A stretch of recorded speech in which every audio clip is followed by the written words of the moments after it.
So for our next topic, we will going to discuss about plastic design.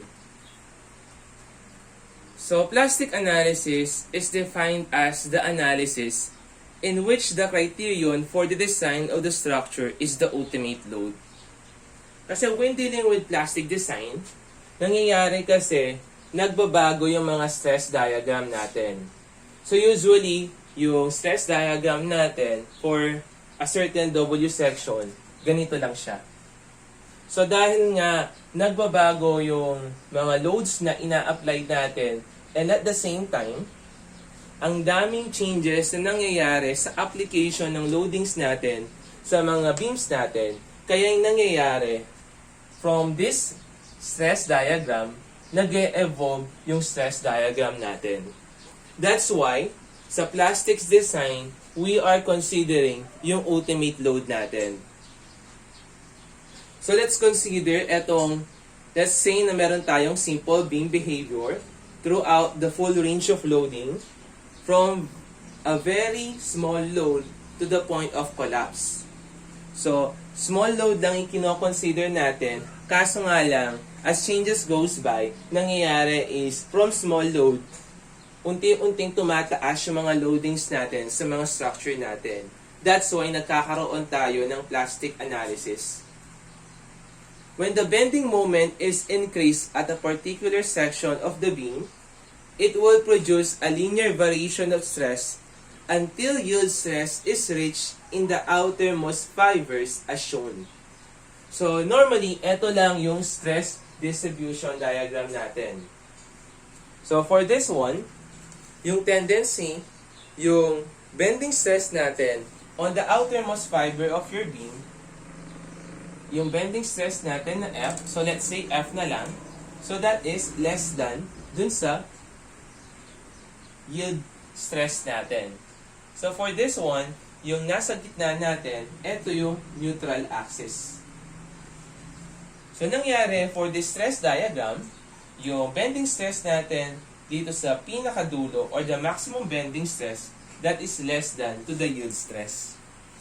Or in other words, yung moment natin for this stress diagram, less than siya dun sa MY natin or yung yield moment natin.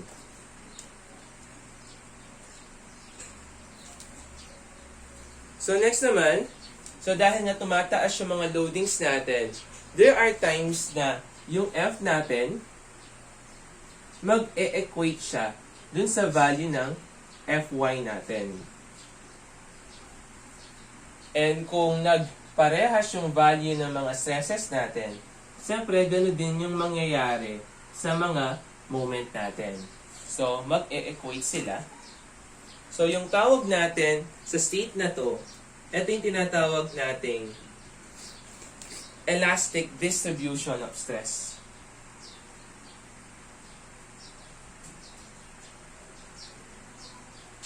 Kung babalikan natin yung stress strain diagram natin, meron tayong tinatawag doon na yield point.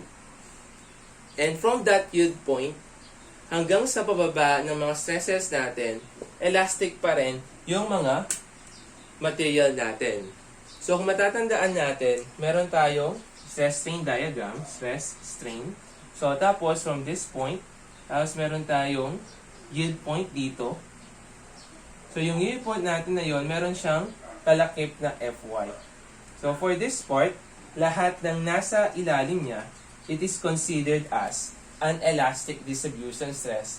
Kasi yung mangyayari is, kahit na anong gawin mong application dun sa beam mo, dun sa cross-section mo, dun sa beam mo, yung tendency is babalik at babalik siya sa original shape niya kapag naalis yung loadings.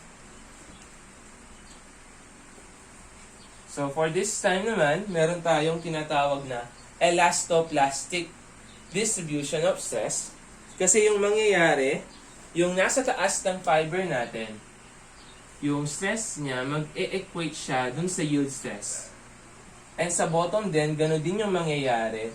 Pero, yung pinagkaiba lang is, at a certain distance from the neutral axis, yung bending stress natin at that point already equal siya dun sa Fy. Kasi yung value ng stress natin dito is equals to Fy. Unlike dito sa second stress diagram natin, na yung value ng Fy natin nandun sa outermost fiber of your beam o yung pinakamalayong fiber natin from the neutral axis. So for this, nangyari, dito pa lang yung distance niya, equal na agad yung stress niya sa Fy. So, yung nangyari dyan is yung moment natin. So, yung My natin, that is less than to the moment. And yung moment naman natin, magla-less than yan to the MP.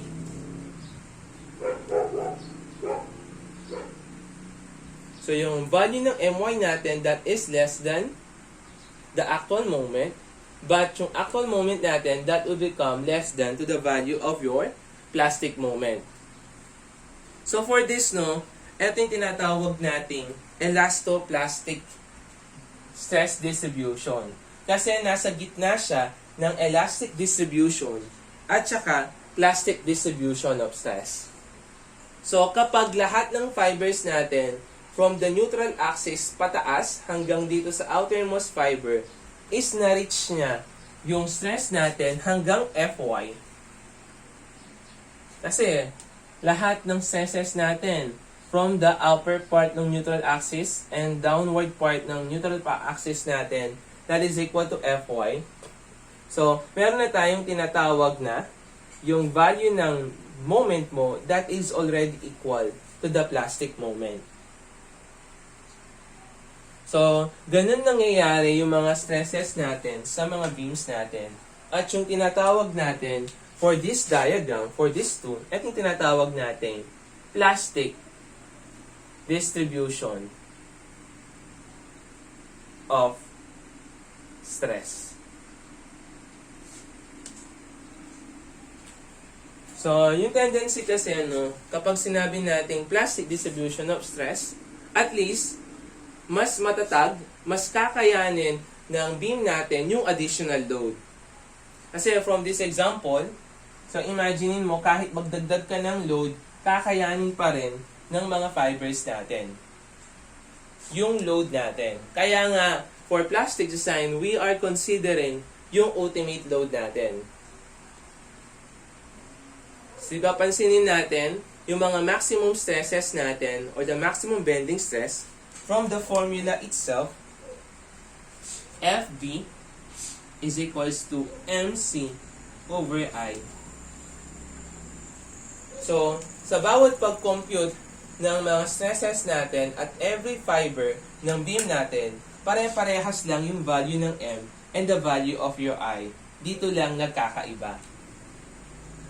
So, the more na e-express ng beam natin yung plastic distribution of stress, mas maganda. Kasi from this analysis, the more na lumalayo yung fiber natin, mas mataas yung resistance niya sa mga bending stress. So for this one, yung maximum stress natin, since yung pinakamalayo is yung nasa taas na fiber, so ito yung pinakamataas na bending stress. Kaso, when we are considering sa plastic distribution of stress, so kahit nasa ang fiber, pare-parehas yung value ng mga stresses natin. So meaning to say, kahit na mag-add tayo ng additional load dito, kakayanin ng mga fibers natin. So hindi tayo magkakaroon ng mga buckling. So, ito yung dahilan kung bakit you need to know first kung compact, kung slender, or non-compact yung section natin. So for this one, kung hanggang dito lang yung kakayanin ng beam mo, yung tawag natin dyan is slender beam.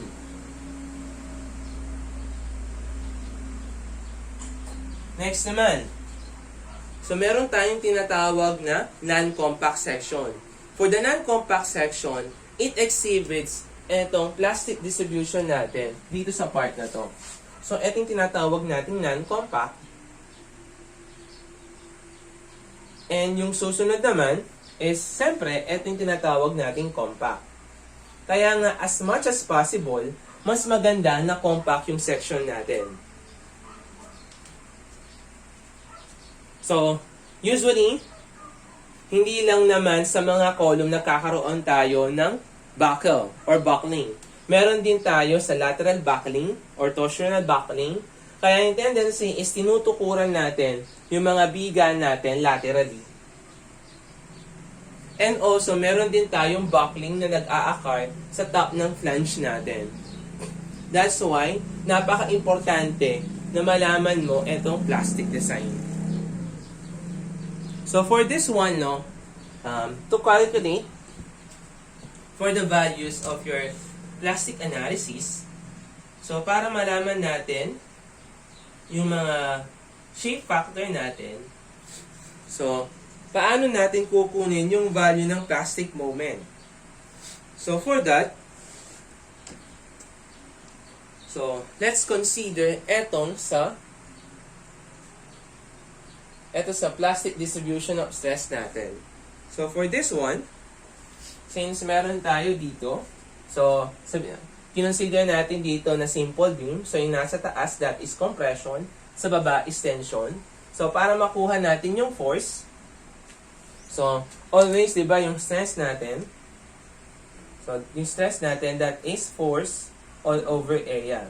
So, for this one, para makuha natin yung force, yung stress, multiply natin yung area.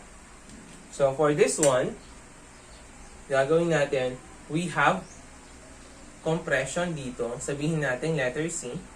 So, para mahanap natin yung value ng letter C na yan, so, gagawin natin yung stress natin. So, the value of your stress, which is yung value na AY,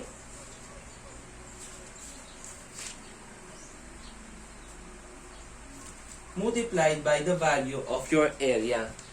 So, yung area natin dito sa cross-section, which is yung area 1. Same with here. So, meron tayong dito na tinatawag nating tension. So, yung tension natin, since stress multiplied by area, Fy multiplied by A2. So, para mahanap natin yung value ng plastic moment natin, so, siyempre, itong mga forces natin, minumultiply yan with respect to the neutral axis dun sa moment arm. So, for this one, so meron tayong moment arm for C, which is equal to Y1. And meron naman tayong moment arm for tension, which is equal to Y2. So, for this one, let us calculate for the value of your plastic moment.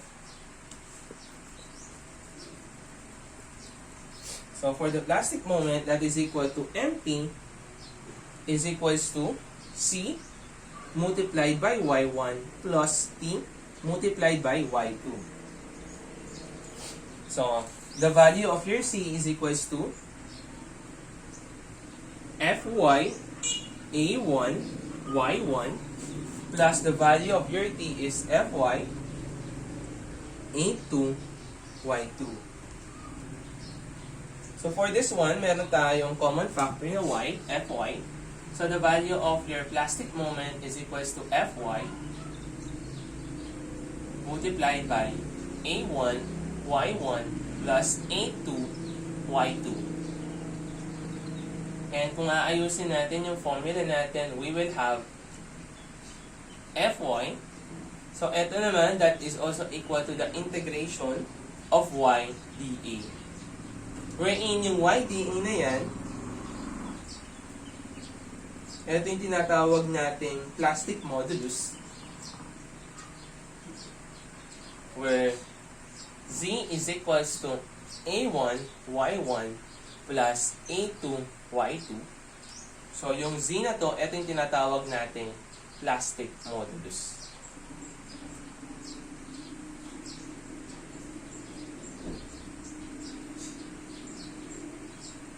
So, kung meron tayong section modulus na S, so meron din tayong tinatawag na plastic modulus. So, meron tayong tinatawag na shape factor, So yung value ng shape factor natin, that is the ratio ng plastic moment all over yung yield moment natin. So para makuha natin yung plastic moment, that is equal to Fy multiplied by C.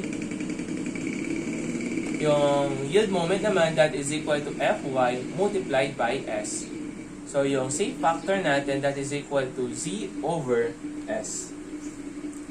So yung analysis natin for the plastic design, sobrang dali lang niya kasi nga ito lang yung mga formulas na i-memorize natin.